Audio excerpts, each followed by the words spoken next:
할렐루야. 네, 우리 옆에 성도 축복합시다. 함께 예배하신 우리 성도님 사랑하고 축복합니다.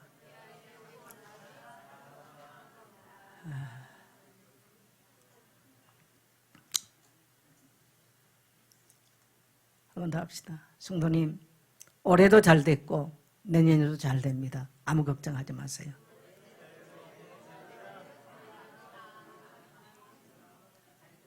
예. 동의하시면 아멘 합시다. 예, 우리 빌립보 4장 6절 7절 한번 선포합시다. 시작. 다만 모든 일에 기도와 간구로 너희 구할 것을 감사함으로 하나님께 하리라. 그리하면 모든 지각에 뛰어나신 하나님의 평강이 그리스도 예수 안에서 너희 마음과 생각을 지키시리라. 아멘. 한 번 더 고백해요. 입술의 고백대로 하나님은 열매 맺습니다. 예, 아멘. 우리 지훈이 왔어요? 지훈이? 예, 이제 앞으로 이지훈 하백이라고 불러야 될 것 같아. 이지훈 하백. 아주 우리 지훈이는 좋은 아주 멋진 달란트가, 참 예술적 달란트가 많이 있는 것 같아요. 그 달란트 개발 잘하기를 축복합니다. 요즘은 저도 엽서를 이제 원래 제가 그런 거를 굉장히 잘한 사람이에요. 사실은 잘한 사람인데 성도를 줘도 별로 안 좋아한 것 같아서 미안해서 제가 안 씁니다. 저도. 근데 오늘 아침에 보니까 우리 정규일 장로님이 카드 보내왔어요. 제가 1년에 2사람한테 이렇게 손으로 쓴 카드를 지금도 받고 있는 것 같아요. 우리 태국 선교사님들이 태국에서 꼭 우편으로 12월 초만 보내면 12월 성탄절 거의 지나가서 1월 초나 그렇게 받습니다. 근데 제가 너무 귀하게 소중하게 간직하고요. 우리 정규일 장로님이 목사님의 사랑과 기도와 공고 덕분에 즐겁고 행복한 한 해였음을 고백합니다. 주 안에서 오직 영혼 구원과 선교 사역에 올인하시는 목사님을 하나님이 아시고 축복하십니다. 앞으로 모든 사역 위에 모든 것이 합력하여 선을 이루실 하나님께서 인도하시고 역사하실 줄 믿고 기도합니다. 무조건 응원하고 사랑하고 축복합니다. 감사합니다. 네? 네, 아멘이죠. 제가 읽은 것은 아직도 이렇게 따뜻한 마음으로 이렇게 카드를 사서 연세가 드신 우리 장로님이 이렇게 보내니까 아주 마음이 따뜻해집니다. 우리 이지훈 하백께서 잘 만들어놓은 엽서를 여러분이 구입하셔서 따뜻한 우리 성도님들의 마음과 손길을 나눌 수 있기를 축복합니다. 네, 기분 좋아요. 그죠? 근데 제가 보낸 건 성도들이 기분이 안 좋은 것 같아서 제가 사양을 하려고 그래요. 네, 오늘 말씀에 광고를 하나 더 하는데요. 신년 수련회 왜 하느냐. 한 해를 마무리하고 또 새해를 맞이하면서 끝남도 없고 시작도 없는 그러한 마침과 또 시작이 되지 않고 한 해를 마치면서 하나님께 기도하면서 또 새해를 시작하면서 하나님께 머리를 숙이고 또 하나님의 말씀에 3시간 정도지만 집중하면서 시작할 수 있는 축복의 올 한 해가 됐으면 새해가 됐으면 좋겠습니다. 이런 마음으로 수련을 하기 때문에 우리 성도님들 기쁜 마음으로 또 소망하는 마음으로 함께 하시기를 축복합니다. 오늘 말씀의 제목 한번 같이 합니다. 그 이름 임마누엘.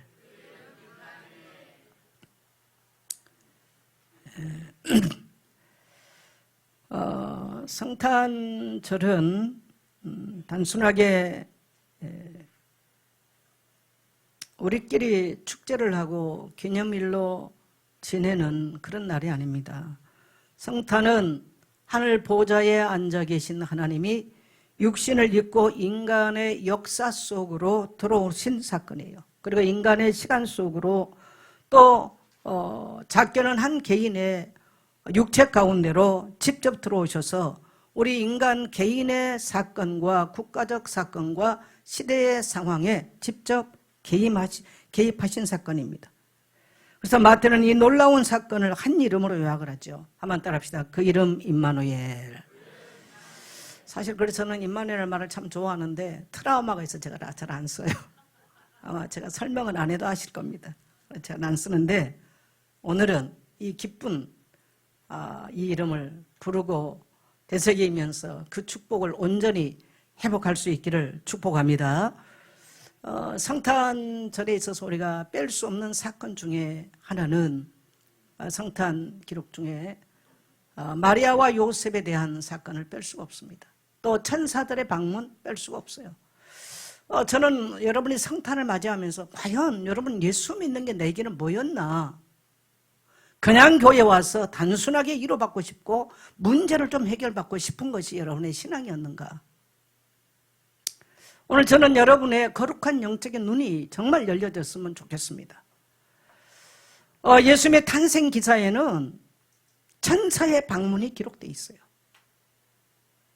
하나님의 위대한 역사를 이 땅에 이루기 위해서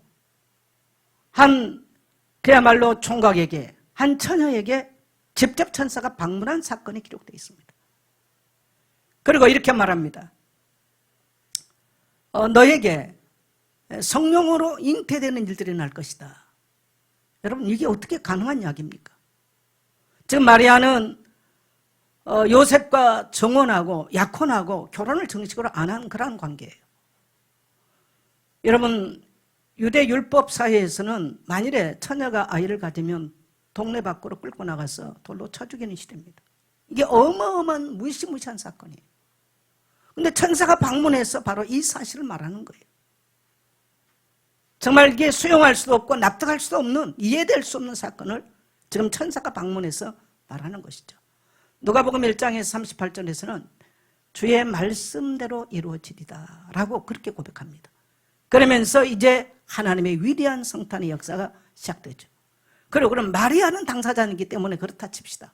근데 중요한 것은 그 남편 된 요셉, 사회적 분위기, 임신한, 정말 어떻게 임신한지도 모르는 아내를 데려온다? 이것은 정말 사회적 분위기로 있을 수 없는 이야기. 그런 남자의 자존심, 천사가 동일하게 방문해서 네 안에 데려오기를 두려워하지 마라. 그에게 잉태된 것은 성령으로 된 것이니라. 정말 한 번도 들어보지도 못하고 생각지도 못한 사건을 지금 말씀하고 계시죠. 사실은 이 소문을 들었을 때 요셉은 가만히 자기 아내를 이제 그냥 떠벌렸으면 이 아내는, 그 여자는 아직 아내가 안 됐어요, 정식으로. 떠벌리면 이 여자는 돌에 맞아 죽는 거예요. 근데 조용하게, 성경은 그는 의로운 사람이었다 그렇게 말하죠. 조용하게 이 마리아 사건을 자기는 침묵을 하면서 덮고 그냥 자기는 발을 빼려고 하는 이런 상황이 이르렀죠. 그런데 하나님께서 천사를 통해서 하신 말씀이 네 안에 마리아 데려오기를 두려워하지 마라. 그에게 잉태된 것은 성령으로 된 것이니라.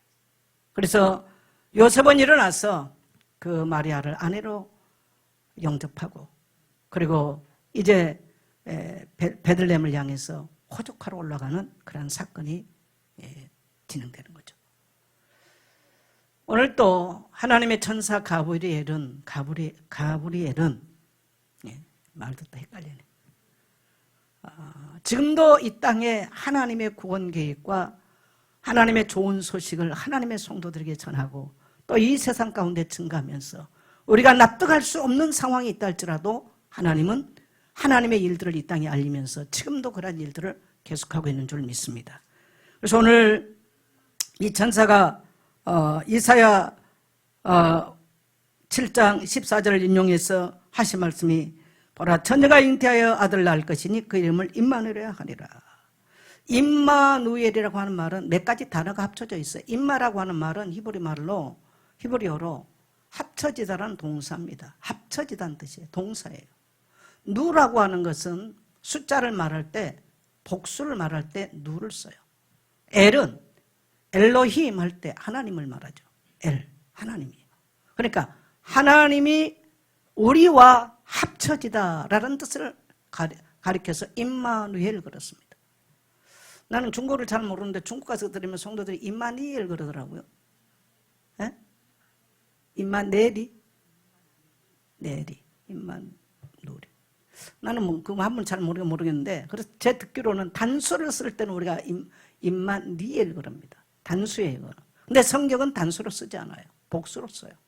이 말은 무슨 말이냐면 복수로 표현했다고 하는 말은 이 임마누엘 사건 전체가 한 개인에게 국한된 것이 아니고 하나님의 백성들의 모임 회중 가운데 하나님은 친히 합쳐져서 그 백성 가운데 하나님의 위대한 역사를 이루실 것을 약속한 내용입니다. 그래서 오늘 우리 교회 공동체라고 하는 것은 얼마나 중요하냐면 여러분이 교회 공동체와 함께 할 때 하나님은 임마누엘로 오늘 성도 개인과 공동체 안에 함께 계신 줄 믿습니다. 이게 교회의 비밀이고 하나님의 백성들의 비밀이에요. 이것을 성도들이 이 땅에 살면서 누리지 못한다면 내가 예수를 뭘 믿는가? 그래서 여러분, 전능하신 하나님이 육체를 입고 이 세상에 오시는데 2000년 전 저 베들레헴에서 탄생한, 그래서 저 팔레스타인 땅에 국한되는 것이 아니고 그분은 나와 합쳐져 있고 특별히 우리 공동체 안에 하나님은 친히 합쳐져서 하나님의 위대한 역사를 지금도 이루고 계신 줄 믿습니다. 그게 바로 임마누엘이에요. 성경을 그래서 임마니엘로 쓰질 않아요. 공동체 안에 역사하신 하나님의 모습으로 임마누엘로 그렇게 표기하고 계십니다. 그래서 하나님은 이미 인간에게 찾아오실 것을 약속했어요. 그래서 구약은 오실 메시아에 대한 성경의 말씀입니다. 성경은 한 구절 빼서 내가 은혜를 받고 한 구절 빼서 아멘하고 그것이 아니고요. 성경 전체를 뭘 말하느냐? 창세기 3장에서 인간은 하나님을 반역한 죄를 범하고 하나님을 떠나버린 거예요. 그래서 하나님과 인간이 분리돼 버렸어요.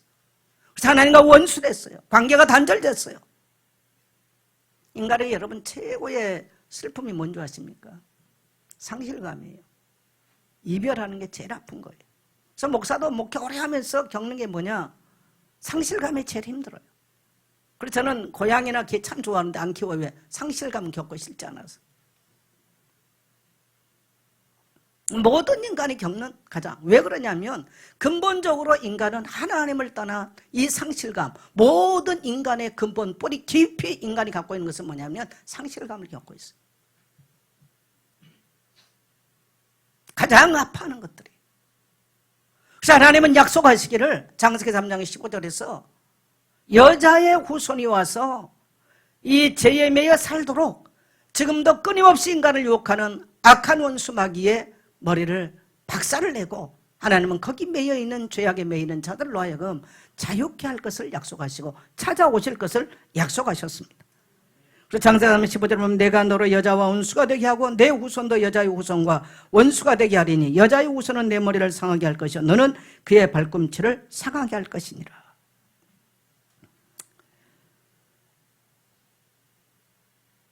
하나님은 하나님을 떠나버린 그야말로 죄 가운데 이제 매여 있는 인간을 버리지 않으셨어요. 하나님은 끝까지 하나님의 긍휼하심과 자비하신 마음을 가지시고 하나님은 죄 가운데 빠진 인간을 찾아오실 것을 이미 창세기에서부터 창세기에서 범죄한 인간에게 바로 주신 것. 그래서 우리는 원시복음이라고 말하거든요. 한번 따라합시다. 원복음. 바로 하나님이 주신 복음은 뭐냐면 찾아오시겠다는 겁니다. 여러분, 우리 기독교는요 어느 날 만들어지는 그런 종교가 아니에요. 이미 하나님께서 인간을 창조하신 창조 때부터 주신 하나님의 약속에 의한 사건입니다. 예수님은 어느 날 이 땅에 나타나는 4대 성인 중에 한 분이 아닌 거예요. 이미 창세기에서부터 하나님은 약속되어지고 언약하신 대로 이 땅에 찾아오실 것을 약속하셨고 하나님을 떠나버린 인간에게 하나님이 직접 찾아오신 것입니다. 그래서 종교는 사람이 찾아가는 거예요. 우상숭배는 뭐냐면 내가 선택해서 골라서 하는 게 우상숭배입니다. 왜? 성공하고 싶고 복을 받고 싶고 잘 되고 싶기 때문에. 그게 우상이에요. 복음은 뭡니까? 내가 선택한 게 아니에요. 따라합시다. 하나님이 찾아오셨습니다. 그래서 하나님께서 찾아오셨다는 사인이 뭡니까? 이사야 7장 14절을 보면 처녀가 잉태해서 아들을 낳을 것이다. 그 이름을 임마누엘이라 하리라. 사인이에요. 이 땅에 오신 하나님, 이 땅에 육신 입고 오신 하나님을 어떻게 우리가 알겠습니까? 어찌 알겠어요? 뭐 종교 어떤 지도자들이 자기가 하나님이고 자기가 구체적이고 여러 가지 말하는데 어떻게 알겠어요? 딱 한 가지예요. 처녀가 잉태하여 아들을 낳을 것이니 그 이름을 임마누엘이라 하리라. 단순하게 처녀가 낳은 아들은 위대한 성인이 아니라 하나님께서 인간 가운데 육신 입고 들어온 사건이다 라는 것을 말씀합니다. 그래서 신약에 와서는 요한복음 1장 14절을 통해서 말씀이 육신이 되어 우리 가운데 거하시며 우리가 그의 영광을 보니 아버지의 독생자의 영광이요 그 안에 은혜와 진리가 충만하더라. 할렐루야. 그리고 저와 여러분이 믿는 건 뭐냐면요, 이 임마누엘 신앙을 믿는 것입니다. 하나님께서 나를 찾아오셨고 죄인된 나에게 오셨고 우리 민족 가운데 우리 교회 이 땅에 그리스도의 교회 가운데 오셔서 지금도 하나님은 살아계신 하나님의 위대한 역사를 지금도 역사 가운데 개입하시고 시간 가운데 개입하시고 우리 육체 가운데 개입하셔서 질병 있는 자들은 그 그리스도가 오심으로 질병으로부터 자유함을, 고통에 매여 있는 자들은 이 임마누엘의 그리스도를 누림으로써 모든 고통으로부터 해방되는 역사가, 또한 이제 이 땅에 어둡고 뭔가 사회적으로 제도적으로 묶여있는 나라 민족 시대가 그리스도가 그 땅에 오심으로써 그 땅에 증거됨으로써 그 땅의 모든 역사는 새로운 역사를 맡게 되는 줄 믿습니다. 이게 바로 임마누엘의 축복인 거예요. 처녀의 몸에서 나실 것을 예언하신 겁니다. 처녀의 몸에서 오신 분만이 인간을 구원할 수 있는 하나님이시죠. 그래서 우리는 굳이 종교가 아니라고 말하는 거예요. 근데 자꾸 이 땅에 지금 그리스도인들은 종교 생활로 돌아가려고 그래요. 저는 오늘 사랑하는 성도 여러분, 여러분이 기독교인이라고 하는 종교인이 아니기를 축복합니다. 여러분의 인생 가운데 하나님이 개입하시고 여러분의 역사 속에 하나님이 개입하시고 여러분의 육체 가운데 하나님이 개입하신 임마누엘의 신앙이 회복되기를 축복합니다. 그래서 동정녀의 탄생은 단순한 기적이 아니라 하나님이 육신을 입고 오신 표징입니다. 그 아이는 위대한 성인이 아니라 자신이 오셨다는, 이제 하나님이 오셨다는 증거였어요. 그래서 예수님의 탄생은 창세기 3장 15절의 성취였습니다. 그리고 이사야 7장 14절 보라 처녀가 잉태하여 아들을 낳을 것이다 라고 하는 실현이었습니다. 실현, 성취. 중요한 것은 여러분요, 따라합시다. 우리 하나님은 말씀하시고 이루십니다. 뭘 믿어요 우리가? 말씀을 믿는 거예요. 나는 너무 지금 힘드는데요, 힘드니까 말씀 믿는 거예요. 점쟁이들을 사람 기독교인도 많이 찾아간다고 그러더라고요. 왜 그러냐면요, 점쟁이는 쉬워요. 가면 바로 답 줘버려. 틀리지 마. 여러분, 점쟁이가 책임 안 졌다고 그거 고소하는 사람 없습니다. 맞죠? 뭐 그럴 줄 알았어. 안 맞으면 그럴 줄 알았어고 맞으면 용하다 그러고 그래요. 여러분, 목사는 그렇게 하지 않아요. 우리는 하나님의 말씀을 객관적 입장에서, 그리고 우리가 경험되진 체험된 입장에서 증거하는 것이지 무당 잡두시지. 사람은 뭘 좋아하는가 저는 압니다. 제가 조금만 아마 오늘 당신 예수 기도의 타임 이렇게 말했다면 우리 성도들요 뒤집어질 사람 많아요. 설령 제가 그런 하나님의 영감을 받아도 절대 말하지 않습니다. 왜? 하나님의 말씀이 우선돼야 된다는 거예요. 하나님의 말씀의 권위가 인정받아야 되는 것이지 어떤 목사의 어떤 영적인 것이 어떤 그런 것들이 드러나면 안 되기 때문에 그래요. 여러분, 우리가 반드시 믿어야 될 것은 뭐냐면 우리 하나님은 말씀하신 대로 그 언약을 이루신 분이라는 거예요. 창세기 3장 15절에서 인간으로 하여금 하나님을 떠났던 인간에게 찾아올 것이고 지금도 인간을 무너뜨리며 죄악으로 이제 타락하도록 유혹하는 악한 원수마귀의 세력들을 내가 그 머리를 박살낼 것이다 약속하셨어요. 그리고 선지자들을 통해서 계속 예언하는 거예요. 그래서 이 구약의 성경을 아는 자들은 신약에 와서 예수님이 사역을 딱 시작하시니까 세례요한 같은 경우는 바로 알아봅니다. 보라, 세상죄를 지고 가는 하나님의 어린 양이로다. 바로 알아봐요. 사도들도 예수님 만난 이후에 그분이 누구란 것 눈이 열리고 나니까 말씀이 육시되어 우리 가운데 거하심에 우리가 그의 영광을 보니 하나님의 독생자의 영광이었다. 그렇게 고백을 해야 되는 것입니다. 여러분, 오늘 저와 여러분에게 하나님은 말씀하시고요. 그래서 여러분 왜 교회를 세워요? 교회 세운 목적이 뭡니까? 일단 교회 세운 목적이 뭐예요? 마태복음 28장에 보면요, 모든 족속에 가서 너희는 제자를 삼아 아버지 아들과 성령님을 세례를 주고 내가 너희에게 분부한 모든 것을 가르쳐 지키게 하라. 교회는 뭡니까? 가르쳐 지키는 곳이에요. 말씀을. 그래서 목사나 주의 종들은 여러분이 수고해서 얻은 소득의 11조를 드리고 헌금을 드려서 월급을 주는 거예요. 그거 먹고 목사는 오직 말씀 전하는 일과 기도하는 일에 전무하면서 인생을 살아가는 거예요. 목사가 만일에 딴 것 끼웃거린다, 그건 틀린 목사예요. 나는 미안하지만 틀린 목사로 생각합니다. 배고파도 목사는 가는 거예요. 왜? 하나님의 부르심이 맞다면 그래요. 할렐루야. 목사는 다른 것 많이 알아야 돼. 그러나 성경보다 다른 것 많이 알고 자랑하면 그거 다 쓸데없는 이야기들입니다. 만일 그런 것들이 성경의 권위보다 성경의 권위를 낮춘다면 틀린 거죠. 우리 하나님은 세상이 믿든 믿지 않든 간에 우리 하나님은 수천 년 동안 하나님께서 이 땅에 오실 것을 약속하셨고, 약속대로 하나님은 믿는 자들에게 그 놀라운 하나님의 말씀을 성취하고 계십니다.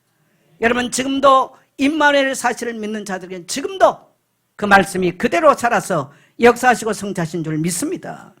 그래서 임마누엘, 참 인간의 몸으로 입으신 하나님을 말하는 거예요. 그래서 우리는 예수님을요, 참 인간이고 참 하나님이라고 그래요. 굉장히 어려운 말이에요. 성령으로 잉태됐단 말은 참 하나님이 오셨어요. 육신을 입었단 말은 참 인간으로 오셨다는 이야기예요. 따라합시다. 참 하나님이시고 참 인간이시다. 근데 임마누엘은 하나님이 우리의 상황 속으로 들어오셨다라는 신앙 고백이에요. 나의 상황과 아무 상관없는 거? 그럼 뭔 상관이 있겠어요? 임마누엘 하셨다는 것은 나의 상황 속으로 들어오셨어요. 그리고 인류의 역사의 상황 속에 들어오신 거예요. 우리 대한민국에 얼마나 여러분요, 우리나라 이제 봉건주의 제도 아래 있었잖아요.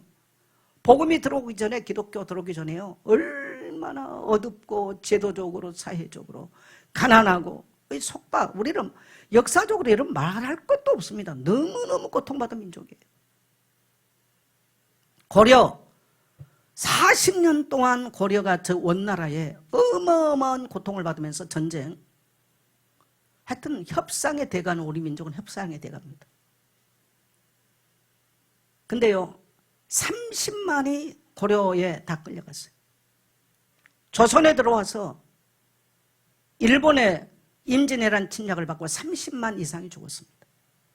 그리고 또 얼마나 어떤 장인들이 많이 끌려갔습니까? 못 돌아왔죠. 그리고 조선 말에 중기를 지나오면서 병자호란이 일어납니다. 병자호란이 일어나자 청나라가 또 50만 이상을 끌고 갑니다. 소현세자나 복림대군 같은 왕자들이 이제 벌모로 잡혀가서 심양 가서 몇 년씩을 살죠. 여러분, 우리 민족의 역사요, 너무너무 비참합니다. 정말 저는 우리 한국 사람을 보면요, 이렇게 비참한 이 땅에 복음이 증거되니까. 여러분, 대한민국에 지금 100년사 복음 증거된 이후에 이 땅의 모든 전쟁이 끝이 나고 가난이 끝나고 슬픔이 끝나고 배고픔이 끝난 것을 믿게 되시길 바랍니다. 우리 민족의 역사 속에 임마누엘로 개입을 하다 보니까 이 땅의 모든 배고픔이 끝나고 제도가 끝났어요. 여러분, 복음이 들어가면 항상 두 가지는 반드시 많이 바뀌어요. 뭐가 바뀌냐면요, 노예 신분이 바뀝니다. 우리 어떻습니까? 양반 상놈의 이 신분이 엄격한 나라입니다. 여러분, 지금 인도 같은 데 가면요, 카스트 제도가요 5단계가 있어요. 얼마나 더럽고 추하고 사람 억압한지 모릅니다. 기독교가 들어오니까 우리나라의 양반 상놈 제도가 다 끝이 나버렸어요. 그리고 언제든지 여자들은 성노리기를 많이 전략을 했습니다. 그런데 기독교 복음이 들어가면 여성 신장이 변해요. 저는 여러분 페미니 운동하는 사람이 아닙니다. 그런 측면에서 사는 게 아니에요. 저는 페미니즘 싫어하는 사람입니다. 복음이 들어가면 자연스럽게, 여러분 좌파들이 자꾸 그런 거 하는데 그들은요 인권 가짜 인권 말해요. 전부 다 지금 우리나라 고위층들이 여성들 성폭행하고 한 건 다 누가 다 좌파들이에요. 그리고 들통나면 자살해버리고. 인권 말하자면 자기들은 인권 안 지킵니다. 평화 말하지만 자기들은 평화 지키지 않아요. 할 의지도 없어요. 지상 낙원 말하지만 지상 가장 지옥이 북한입니다. 그래서 우리는 반성경적인 이런 일들이 이 땅에 일어나면 안 된다는 거예요. 동의하시면 아멘 합시다. 그래서 여러분, 우리는 임마누엘 비밀, 하나님은 인간의 역사 속에 실제로 상황 속에 들어와서 실제로 이제 역사하는 사건들인데요. 하나님은 인간의 언어를 배우셨어요. 그래서 여러분 우리가 기도한다고 하는 말, 우리의 아픔을 주님께 말하잖아요. 그러니까 기도는 뭐냐? 내 혼자 뭐 이러고 저러고 하는 것은 내 혼자 탄식이에요. 그런데 우리가 하나님께 이것을 말하잖아요. 그러면 하나님은 우리 언어를 들으세요. 왜? 우리 언어를 알아들어요. 들어갑시다. 하나님은 우리 언어를 아신다. 그래서 우리 말하는 거 굉장히 조심해야 돼. 하나님은 우리 언어를 알아요. 하나님은 이 땅에 육신 입고서 우리 언어를 배우셨어요. 여러분 늘 안 된다, 힘들다, 뭐가 사람이 말한 거 가만 5분만 들으면 이게 내면 정리 안 된 사람 이 말했다 저 말했다 정신이 없잖아요. 그럼 그렇게 사는 거예요. 늘 부정적인 말하는 사람은 삶이 부정적이에요. 그래서 불신자도 모르는 말이 뭐가 된다? 씨가 된다고 그러잖아요. 중요한 얘기예요. 왜? 하나님의 언어를 배우셨거든요. 우리 언어를 익히셨어요. 그래서 우리 언어를 들으세요. 그래서 우리의 찬양을 들으시는 거예요. 할렐루야. 우리의 기도를 들으시는 거예요. 우리의 입술에 하나님의 말씀의 선포를 들으시는 거예요. 하나님은 인간의, 여러분 지금 보니까 페이퍼는 필요라고 되어 있는데요. 필요가 아니라요. 필요입니다. 필요. 아마 이걸 내가 틀리게 써서 준 것 같은데 이렇게 써준 그대로 했는데. 하나님은 우리의 필요를 아십니다. 뭐가 필요한지. 왜? 육신 입고 이 땅에 와보니까 아세요. 그래서 인간의 가장 큰 고통은 두 가지입니다. 첫째는 뭐냐면요. 질병 가운데 있는 자들. 두 번째는 뭐예요? 경제적 고통, 가난의 문제. 그래서 이사야 50장에서는 그는 우리 질고를 아는 자라, 우리의 강고를 아는 자다. 그래서 그는 친히 우리의 슬픔을 다 아신다고 그랬어요. 인간이 이것 때문에 지금 아프리카 있는데 배가 고파서 먹지 못해서 아이들이 굶어 죽어가고 이제 생명이 먹지 못해서 생명이 위급한 아이들에게는 노란 딱지를 붙여놓잖아요. 여러분 지구상에는 지금 이렇게. 그래서 우리 주님은 이 천국 복음이, 구원의 복음이 지구상 곳곳에 만민과 땅끝까지 임마누엘의 복음이 증거되기를 원하신 줄 믿습니다. 그래서 인간의 눈물과 배고픔과 외로움을 온몸으로 주님은 겪으셨어요. 이 땅에 오셔서. 그래서 인간의 외로움도 알아요. 인간의 슬픔도 알아요. 인간의 배고픔도 아세요.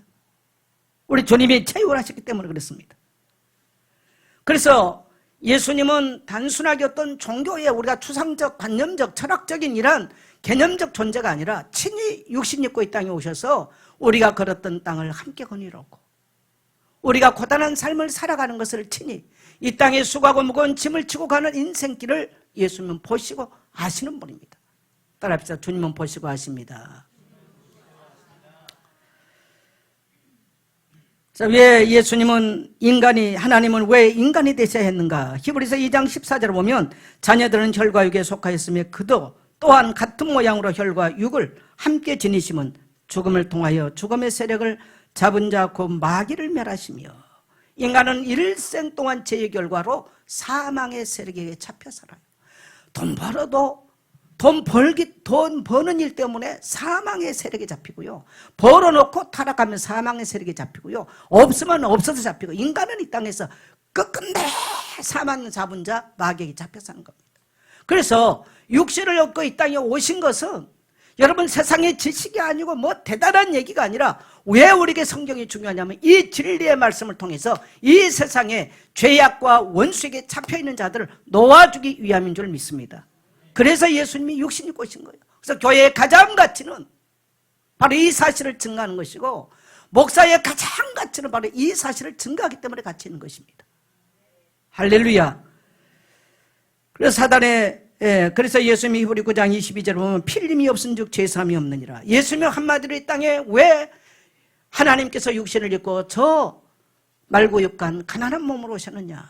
예수님은 이 땅에 오신 목적은 십자가를 품고 오신 거예요. 십자가의 길을 가기 위해서 오신 것입니다. 이 세상의 영광을 받고 이 세상에 자신의 자아를 실현시키고 영광 받기 위해서 오지 않았으며 그래서 마가복음 10장 45절에 보면 인자가 온 것은 섬김을 받으려 함이 아니요 도리어 섬기려 하고 자기 목숨을 많은 사람들의 희생의 대속물로 주려 함이라. 예수님이 오신 목적은 자기 목숨을 많은 사람의 희생의 대속물로 주기 위해서 오셨다라고 말씀합니다. 대속은 사람이 해야 됐으나 죄 없는 인간이 없기 때문에 죄 없으신 하나님이 오셔서 친히 모든 인간의 죄를 짊어지시고, 그래서 여호와께서는 우리 죄악을 그에게 담당시키셨도다. 이사야 53장 6절을 보면 여호와께서는 우리의 모든 죄악을 그에게 담당시키셨도다. 그래서 우리의 모든 죄악을 짊어지시고 십자가를 향해서 걸으신 거예요. 그리고 십자가에서 못 박음으로써 우리 모든 죄악을 거기에 못 박으시고 피를 쏟으심으로써 속죄의 피를 흘려주신 줄 믿습니다. 그래서 여러분, 우리가 예수 믿고 놀라운 것은 모든 죄악의 얼매로부터 자유함을 누리는 거예요. 모든 죄의 속박이 끊어지는 거예요. 그래서 우리는 예수님의 성탄절이 오면 기쁘다고 오셨네. 기뻐 뛰는 거예요. 그래서 사람들을 초청하는 거예요. 또 다른 사람에게 증가하는 거예요. 어린아이부터 청년이까지 교회 행사가 아니라 기념일이 아니라 내가 구속받고 내가 속죄받은 의뢰를 찬송하고 기뻐하는 줄 믿습니다. 예수님의 또 다른 이름 임마누엘뿐만 아니라, 그래서 여러분, 임마누엘은요, 우리가 교회 공동체 안에서 굉장히 중요합니다. 성도 한 사람 한 사람이 교회 공동체 안에서 임마누엘 누릴 때 하나님의 교회는 정말 놀라운 교회다운 모습을 이루게 되는 줄 믿습니다. 자, 예수님의 또 다른 이름 뭡니까? 그 이름 예수. 마태복음 1장 21절 같이 갑니다. 시작. 아들을 낳으리니 이름을 예수라 하라. 이는 자기 백성을 그들의 죄에서 구원할 자이심이라 하니라. 네, 아들을 낳으리니 이름을 예수라 하라. 이는 자기 백성을 그들의 죄에서 구원할 자라 하시니라. 예수님의 이름, 여러분 나시기 전에 지어진 이름이 별로 이 땅에 없잖아요. 예수님의 이름 예수라 하라. 여러분, 여러분이 만일에 요셉의 입장이라면 어떻겠어요? 아니, 지금 약혼한 여자가 임신했다는데, 그리고 그 아들 이름까지 지어주면서 그렇게 부르라고 말한 하나님은 참 요상하신 하나님이야. 이 땅에 우리가 지금 상황을 본다면 너무나 요상. 난 내 같으면 기분 나빠서 안 부를 것 같아. 내가 그 생각해봤어. 남자의 자존심으로, 아니 도대체가 이게 뭔 이런 하나님이 계셔. 이름을 지어서 부르라고 하는 것은요, 네가 끝까지 아비 노릇해라 이 말이죠. 아버지가 자식 이름 뭐예요? 내 아들이기 때문에 짓는 거예요. 그럼 그 아버지는 끝까지 자식을 품에 안고 책임을 다하는 거예요. 하나님은 지금 요셉에게 아들을 낳을 것이다. 아들인지 딸인지 오늘날 같으면 알지만, 고대의 그 2000년 전을 어떻게 알아요? 근데 하나님이 말씀하시니 아들을 낳을 것이다. 왜? 여자의 후손. 이미 다 예언되어진 거고, 이사야 7장 처녀가 잉태 아들을 낳을 것 이미 다 말씀하셨어요. 그렇기 때문에 아들인 거예요. 그 이름을 임마누엘하고, 또 이름을 예수라 하라. 예수는 뭡니까? 죄에서 자기 백성을 구원할 자십니다. 아주 그분이 이 땅에 오셔서 살아갈 그 아들의 이름이 정체성이 명확한 거예요. 여러분의 이름을 지어주면서 부모가 여러분의 인생의 정체성을 심어놓은 사람들이 있어요. 저는 내 이름을 지은 부모한테 나 안 물어봤지만은, 풀어보면 중국말로 한국말로 풀어보면 좋은 이름이야. 착할 선자의 아들 자자. 착한 아들 되서라고. 그 내가 보니까 또 착할 선자는 쓸 때 양양자의 의롭다 할 의자를 쓰잖아요. 양과 손을 잡은 자, 어린 양과 손을 잡고 사는 사람이 의로운 사람이야. 풀이를 하자면 그래. 근데 우리 부모가 그런 뜻으로 했겠습니까? 옛날 일본 이름 자자는 꼬였고, 아약고, 우약고, 어쩌고. 어쩌고 하라고 짓지는 않았겠죠. 어쨌든 부르기 쉬운 이름 지었겠죠. 근데 예수님의 이름 속에는 정말 그분이 걸어가셔야 될 명확한 정체성이 있었어요. 아들을 낳으리니 그 이름을 예수로 하라. 이는 그가 죄에서 자기 백성을 구원할 자십니다. 여러분, 이 땅에 가장 인간을 고통스럽게 하는 문제가 뭐 같습니까? 오늘 여러분이 이렇게 말할 거예요. 돈 문제요. 많은 사람이 이렇게 말해요. 근데 여러분, 돈 문제가 어디서 왔어요? 여러분, 창세기 3장에서 인간이 죄를 범한 이후에 내려진 저주가 경제 문제입니다. 땅이 소출을 내지 못해요. 가시덤불과 엉겅퀴만 내버려요. 오늘 여러분의 인생에 가시덤불, 엉겅퀴, 늘 이러한 실패가 왔다면 왜 왔는지 따라합시다. 죄가 원인입니다. 그래서 하나님께서는 우리에게 복음을 주신 거예요. 여러분, 복음이라고 하는 것은 어느 한 가지만 해결하고 한 가지만 해결하지 않는 것이 아닙니다. 인간은 죄 때문에 고통이 들어왔기 때문에 죄의 근본 문제를 해결하면 나머지는 회복되게 되어 있습니다. 그래서 하나님께서는 우리에게 돈을 주시지 않고 누구를 보내셨어요? 그리스도를 보내신 거예요. 임마누엘을 보내신 거예요. 오늘 여러분이 축복을 누리게 되시기를 주의 이름으로 축원합니다. 그래서 예수님의 탄생은 이 세상의 구주의 탄생입니다. 우리의 구세주로 오신 거죠. 예수님의 탄생의 목적은 분명하죠. 죄에서 우리를 구원하기 위해서. 여러분, 정치적 해방이 아닙니다. 단순하게 문제 해결적인 외적인 문제 해결이 아니에요. 죄의 쇠사슬을 끊고 죄에 눌린 자들을 자유케 하기 위해서 예수님께서는 이 세상에 오셨습니다. 여러분, 죄가 해결되면 뭐가 해결됩니까? 관계가 해결됩니다. 여러분이 만일에 누구하고 여러분이 실수를 잘못해서 관계가 서먹했다면요, 그 사람이 납득할 때까지 가서 용서를 비세요. 그래야 관계가 회복되는 거예요. 우리 기독교인들이 굉장히 잘못한 모습을 영화로 보여준 영화가 저는 밀양이라고 생각합니다. 밀양 영화를 통해서 얼마나 기독교인들의 정말 그 잘못된 그 신앙생활을 보여주고 있는지. 하나님이 나를 다 용서했다. 남의 아들 죽이고도 뻔뻔하게 말합니다. 그건 아니잖아요. 우리는 하나님께도 따릅시다. 하나님, 내가 죄를 범했습니다. 여러분, 사람과 사람 관계도 관계가 회복되기 위해서는 죄가 청산돼야 돼요. 그래서 하나님과 인간 사이에 인간이 하나님께 범죄한 것은 인간이 해결할 길이 없기 때문에 그리스도께서 이 땅에 탄생하셔서 육신이고 탄생하셔서 십자가에 죽으심으로 그 피로 우리는 속량코 제삼을 받았고, 그래서 우리는 예수님의 그 십자가 죽음으로 이 세상에 오심으로 임마누엘 하신 주님으로 우리는 하나님과 관계가 회복됐어요. 그래서 우리는 감히 하나님을 누구라고 불러요? 아빠, 아버지라 부르죠. 아버지로 관계가 회복됐습니다. 여러분, 관계가 회복되어지면 나머지는 뭘까요? 따라합시다. 모든 축복이 따라온다. 여러분, 하나님과 내 사이에 관계가 단절되면 축복의 문이 통로가 막히는 것입니다. 여러분이 만일에 어마어마한 부자로 사는 아버지와 관계가 단절됐다, 상속받지 못할 것입니다. 하나님으로부터 우리가 상속받아야 될 어마어마한 축복이 관계가 단절되면 안 되는 거예요. 성도들이 이 땅에 살면서 무엇보다도 중요한 것은 하나님의 관계가 회복되는 축복을 누려야 될 줄 믿습니다. 예수님이 그걸 하기 위해서 오셨어요.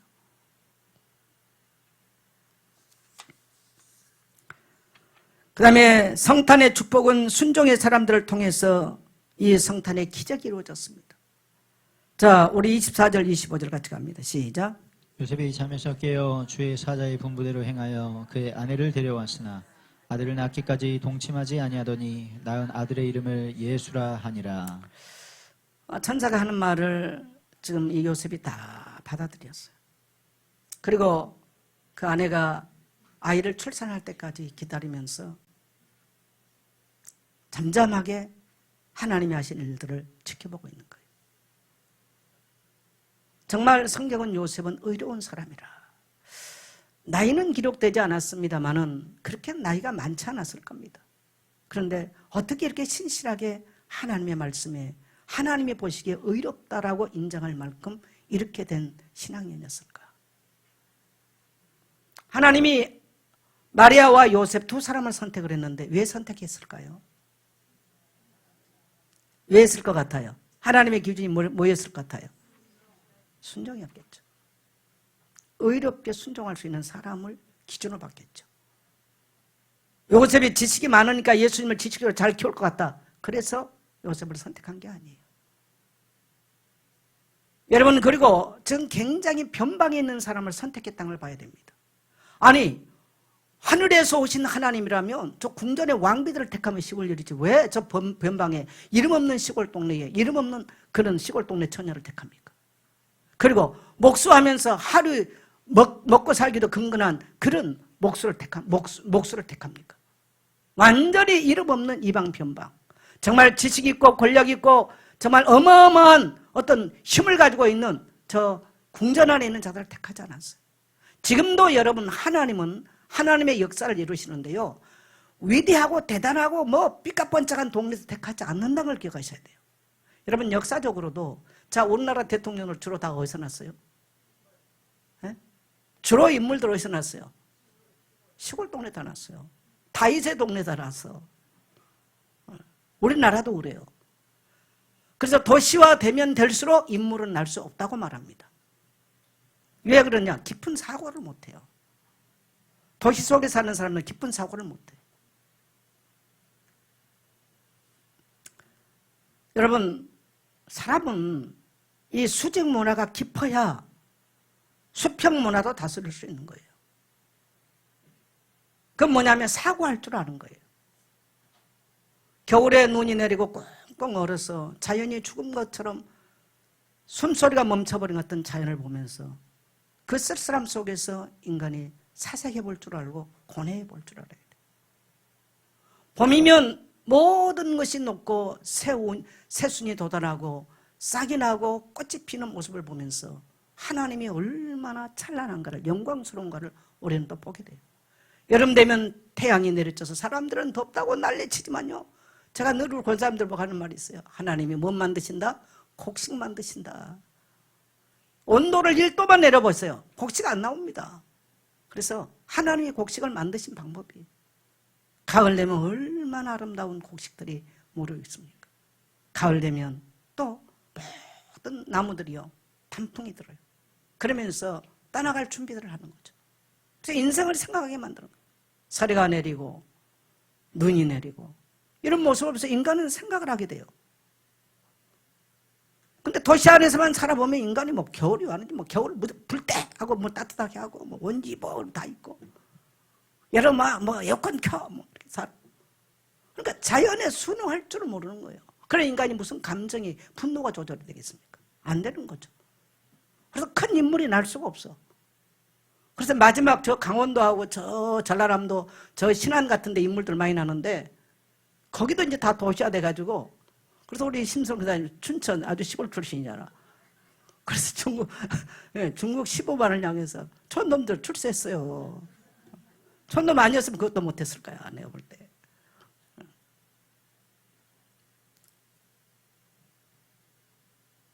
하나님은 그렇게 변방. 그래서 언제든지 갈릴리에서 제자들을 부르시고 아벨몰라에서 엘리사와 엘리야를 부르시고. 왜 그러냐면 하나님의 일들을 생각할 줄 아는 사람이에요. 그리고 깊은 고뇌와 이런 것들을 겪으면서 하나님의 말씀에 순종하는 것을, 자연에 순종한 걸 이미 자연을 통해서 배운 사람들이에요. 우리는 마리아의 순종을 한번 보겠습니다. 하나님의 말씀이 어떻게 인간에게서 성취되는가? 한마디로 말하면 그 통로는요, 순종이었습니다. 그래서 누가복음 1장 38절 같이 가게, 시작. 마리아가 이르되 주의 여종이오니 말씀대로 내게 이루어지이다. 아멘. 여러분, 우리 여자분들, 여러분이라면 말씀대로 내게 이루어지다 할 수 있겠어요? 저도 못할 것 같아요. 완전히 정말 하나님은 너무도 엉뚱하시죠. 참 엉뚱한 방법. 그런데 어쩔 수가 없네. 참 인간 오신데 어쩔 수 없는 거지. 아까도 말했지만요, 순종하기는 불가능한 이야기입니다. 오늘 우리가 신앙생활을 하다 보면 하나님은 우리를 통해서 위대한 일들을 이루기를 원하시는데 뭘부터 요구하시냐? 따라합시다. 순종부터 요구하신다. 왜 성경은 순종이 제사보다 낫다라는 말씀을 하셨을까? 세월이 갈수록 알겠어요. 우리가 100번의 예배를 드리는 것보다 하나님의 말씀 앞에 내 자신을 내려놓을 줄 알고 순종할 줄 아는 것. 그때 하나님은 말씀이 육신을 입고 말씀이 육화되어 우리 가운데서 역사하기 시작합니다. 근데 아무리 신앙이 좋다고 해도 뭐 맨날 와서 예배드리고 맨날 금식하고 절을 해도 우리가 하나님 말씀 앞에 붙잡혀서 내 어려움도 내 외로움도 내 슬픔도 내려놓고 순종해본 역사가 없다. 말씀이 육신을 입을 일이 없는 거예요. 그래서 오늘 우리 하나님의 말씀은 살아있다고 말하고 하나님의 말씀이 육신을 입었다고 말하지만 내 인생 가운데는 말씀이 육신을 입어서 내 육체 가운데서 역사를 하고 내 삶 가운데 역사하는 것을 경험할 수가 없는 것입니다.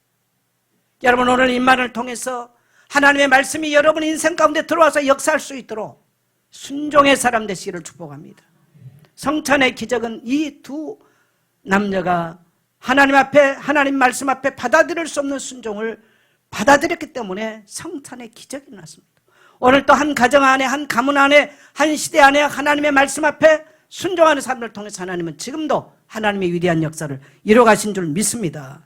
요셉의 순종 24절 우리 같이 갑니다. 시작. 요셉이 잠에서 깨어 주의 사자의 분부대로 행하여 그의 아내를 데려왔으나 네, 요셉이 잠에서 꿈에 천사의 방문을 받고 잠에서 깨서 어떻게 했습니까? 주의 사자의 분부대로 행하여 그 아내를 데려왔다. 그리고 데려와서 아이를 낳을 때까지 기다리는 거예요. 하나님의 말씀이 이루어질 때까지. 정말 나는 대단한, 요셉을 다시 한번 이 성탄을 앞두면서 묵상을 해보면 정말 대단한 사람입니다. 자기의 의지나 자기 생각, 자기 언어가 하나도 개입되어 있지 않아요. 근데 이 하나님이 육신을 입고 들어오는 이 성탄의 기적을 정말 저 변방에 이름 없는 목수 출신 한 젊은이를 통해서 위대한 하나님의 역사가 이루어졌다는 사실. 성도 여러분, 오늘 우리 하나님은 우리에게도 이런 성탄의 기적이 첫 번 성탄의 기적으로 끝나는 것이 아니고 오늘 또 예수 믿는 성도에게는 하나님은 임마누엘 하기를 원하십니다. 우리 가운데 합쳐져서 하나님의 위대한 역사를 이루기를 원하세요. 근데 뭐가 전제가 된다고요? 순종입니다. 2025년도를 살아오면서 여러분 하나님 말씀에 얼마나 순종하고 살아왔나요? 근데 한번 생각해 볼 필요가 있죠. 아무리 우리가 교회 생활한다 할지라도 하나님의 말씀에 순종함이 훈련되어 있다면, 되어 있지 않는다면 하나님은 우리 가운데 역사하신 일이 없을 것입니다. 말씀을 붙들고 순종하면 하나님께서 말씀하신 그 말씀은 반드시 성취되는 것이고, 또 그 성탄의 첫 번 성탄으로 끝나는 것이 아니라 지금도 말씀의 육신을 입는 이런 하나님의 기적은 우리 안에 계속될 줄 믿습니다. 이런 성도들이 일어나고 이런 성도들이 나와야 이 땅에 성도 수가 얼마가 문제가 아니고요, 이 땅에 하나님 살아계심이, 예수가 바로 그리스도 되심이, 예수가 동정녀 탄생으로 육신 입고 오신 하나님이여 참 인간이라는 사실이 증거될 줄 믿습니다. 결론적으로 말하면 임마누엘은 과거의 이름이 아니라 현재 약속입니다. 내가 볼지어다 세상 끝날까지 너희와 항상 함께 있으리라 하시니라. 임마누엘, 함께. 이걸 직역을 하면요, 합쳐지다는 얘기예요. 그냥 함께가 아니에요. 합쳐지다는 뜻이에요. 하나님이 나의 인생 가운데 합쳐져서 함께하는 거예요. 여러분, 이 축복을 누리게 되시기를 축복합니다. 하나님은 지금도 구원의 역사를 이루고 계십니다. 그리스도 오심을 듣지 못한 여러분의 가족들, 이웃들, 여러분 그리스도 오심을 듣지 못했다면요, 깜깜한 칠흑 같은 어두운 땅을 지금 가고 살고 있어요. 얼마나 답답한 이야기입니까? 얼마나 비참한 얘기예요. 앞뒤 좌우를 몰라요. 자기는 잘났다고 떠드는데요, 눈, 코 다 빼가지고 지금 인생길을 가고 있는 것이죠. 첫 번째 성탄은 천사들을 통해서 증거했다면, 이제 우리는 하나님은 우리를 보내셔서 예수 그리스도의 탄생을 증가하기를, 임마누엘을 증가하기를 원하신 줄 믿습니다. 하나님은 지금도 순종하는 사람에게 지금도 말씀을 성취하시고 지금도 말씀이 육신 입는 기적을 이루신 줄 믿습니다.